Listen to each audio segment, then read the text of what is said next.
somebody. He'll walk into that crack house. He'll walk into that barn and grill where your children are. He'll come into your troubled marriage. He'll walk right through the wall. You may think you've locked the door. Nobody knows. But Jesus knows.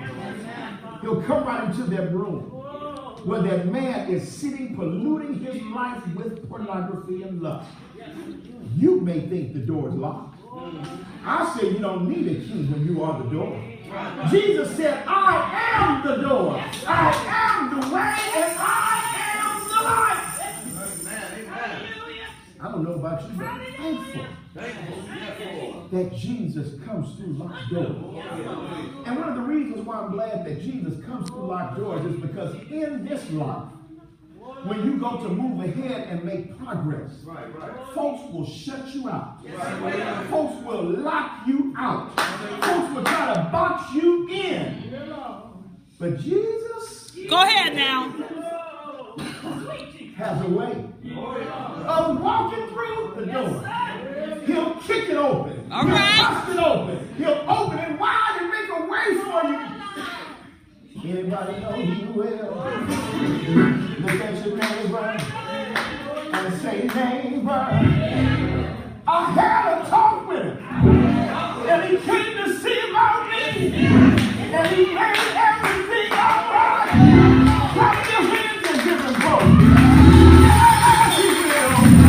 Yes, he will. Yes. What does Jesus do? Jesus calms the storm. No matter how the storms of life may be raging, all that Jesus has to do is just speak one word. Peace. In the midst of confusion. Peace. In the midst of your troubled lifestyle. Peace. In the midst of your financial situation. If you turn it over to God, He'll give you peace. all right now. I know He will. I know He will. I know He will. I've tried Him and I've found out that He will. If there's a storm in your life today that you need Jesus to come, maybe it's a financial storm, maybe it's a physical storm, maybe it's a marital storm, maybe it's a family storm, maybe it's a financial storm. Is there a storm in your life that you need Jesus to calm right now? Maybe it's a financial storm. Maybe it's a marital storm. Maybe it's a storm of addiction. Maybe it's a storm of lust. And you need Jesus to show up and deliver you. Maybe, just maybe this morning, I'm talking to someone, probably even a minister, that's caught up in some stuff that you know you don't have no business being caught up in. Maybe I'm talking to a deacon whose faith may be weak and as a result is beginning to slide a little bit to the left. Maybe I'm talking to an usher who was once faithful and now beginning to decline in attendance and performance. Maybe I'm talking to somebody who's ministering in music. And you're singing about how I know the Lord will make a way, but yet in your heart you still don't believe. Wow. Maybe I'm talking to a deaconess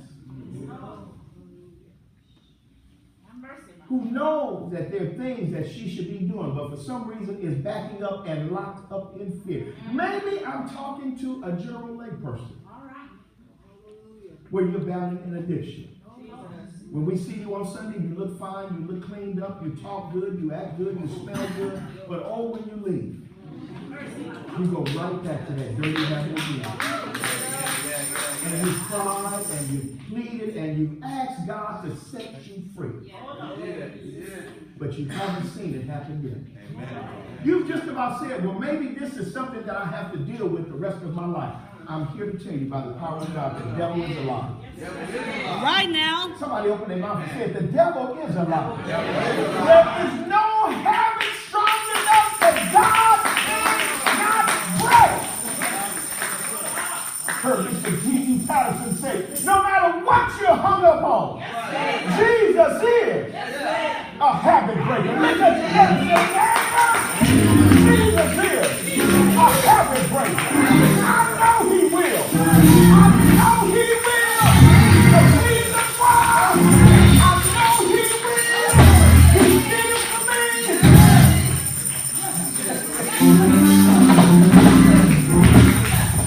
I said he did it for me. See, I can't tell your testimony. I can't tell. But I'm one of those church kids that for a while was at church, but not in church. Physically, I was there. See, that's the problem with some of y'all this morning. Physically, you're here. But spiritually, you're not even at home. And you're just waiting until pastor gets off your case, stop looking in your eyes, and stop preaching his sermon so you can get the skadoodle out of here and go right back to doing what you were doing last night. But the Spirit of the Lord is saying that this is the year that you can be free from that addiction, from that habit, from that problem that's been holding you back for years.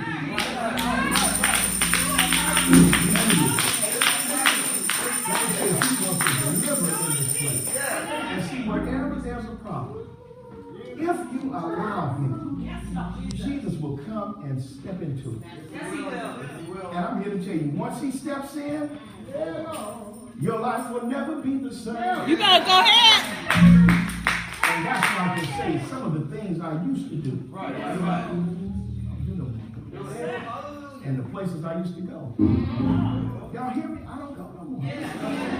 This is not some song that was written. This is real life. And we have to teach and preach to you in a way so that you can deal with real life issues. And I'm speaking to somebody's spirit man this morning and saying it's time to come out of whatever you're in. And see, the reason why I know that God can do it because he did it for me. I was at church, not in church. Yeah, I punched in. Yeah, I sang. Yeah, I got on my robe. Yeah, I was clapping. I knew what to do. But as soon as I left church, I was smoking. Anything I could get my hands on. You name it. Weed, crack, grape, all that. Smoke until I couldn't smoke no more. And then when I got tired of smoking, I went and got me some gin and started drinking. You listening to me? I was drinking and smoking. Smoking and drinking. Go ahead now. Drinking and smoking. Smoking and drinking. Drinking and slipping. Slipping and slipping. But yet I was still coming to church every Sunday. See, so it is possible for you to come in with a mask on every Sunday and look like you holy as I don't know what. And know you dirty as a dog that rolled around in Mississippi mud. I want you to see this. See, because sin is a nasty, dirty thing. And see, folks don't preach all that anymore because nobody shouts when you talk about sin. See, but sin is a terrible thing. Sin will make you hungry. Sin will make you lonely. Sin will make you look bad. And you look in the mirror and say, I look good. But you're on the outside. And tore from the floor. Everybody can see you, man. You need to let him in and take a change. I'm so glad I gave my dishes to do. He took it away. And once he did it, I never.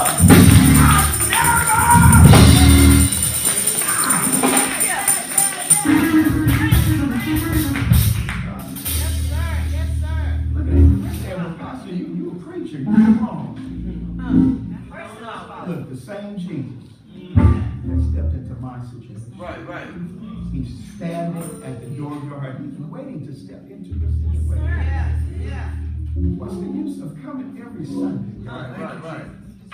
If you never get free. What's the use of coming every Sunday if you never get delivered? What's the use of coming every Sunday if you not excel in life? Jesus said, I've come that you might have it. Have it more abundantly. Look at your neighbor. And let's speak this thing. Say, neighbor, I speak life. I speak life in your situation. I speak life in your finance. I speak life. I speak life.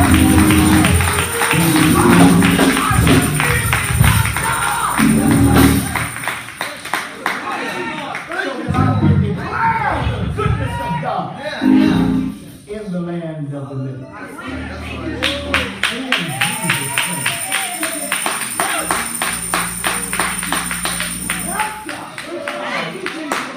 Somebody needs to receive it this morning. You don't have to stay where you are. You don't have to stay in the same situation. Even as we're sitting here in this sanctuary, Jesus, I feel the Spirit of God walking up and down the aisle. Waiting for somebody to reach out to him. Try everything you can to fix your problem. You've tried every solution that made sense, and it has got you nowhere. Nowhere. Jesus. I know you can. I'm happy that I can present the solution to you. Right. Let him in. Let him in. How many young people say it on the real? On the real. On the real. Let him in. It's the same thing when you're at church and the Spirit is moving all around and you can't feel nothing. Say that. It's the same thing when you're in church and you can't feel nothing. Oh, see, I've grown to the point now where I would rather be dead than not to be able to feel the Spirit of God and His anointing. I'd rather be dead than not be able to live in a way so that I can have power and so that God can use me. And you've got to get to that point. But you've got to give it over to Him. And leave it there and believe in faith. God wants to give us life. Receive it this morning. Receive it this morning. See, because the devil only comes to do three things: to steal, kill, and destroy. But Jesus said, I've come that you might have life and have it more abundantly. Do you want it? Do you need it? I mean, possible to stand up and lift your hands and say, Lord, I choose life. Lord, I choose life. Now clap your hands, young man.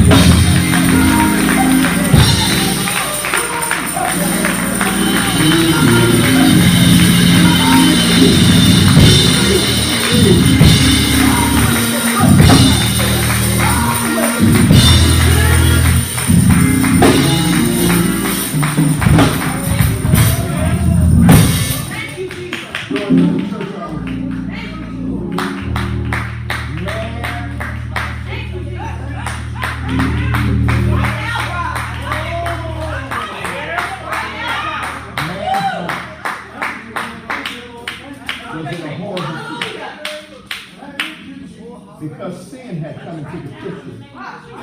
Man was separated from God from the time of the fall of Adam in the Garden of Eden. And for centuries, they had made sacrifices. You've read about it in the Word. How they killed bulls, heifers, turtle doves, spotless lambs.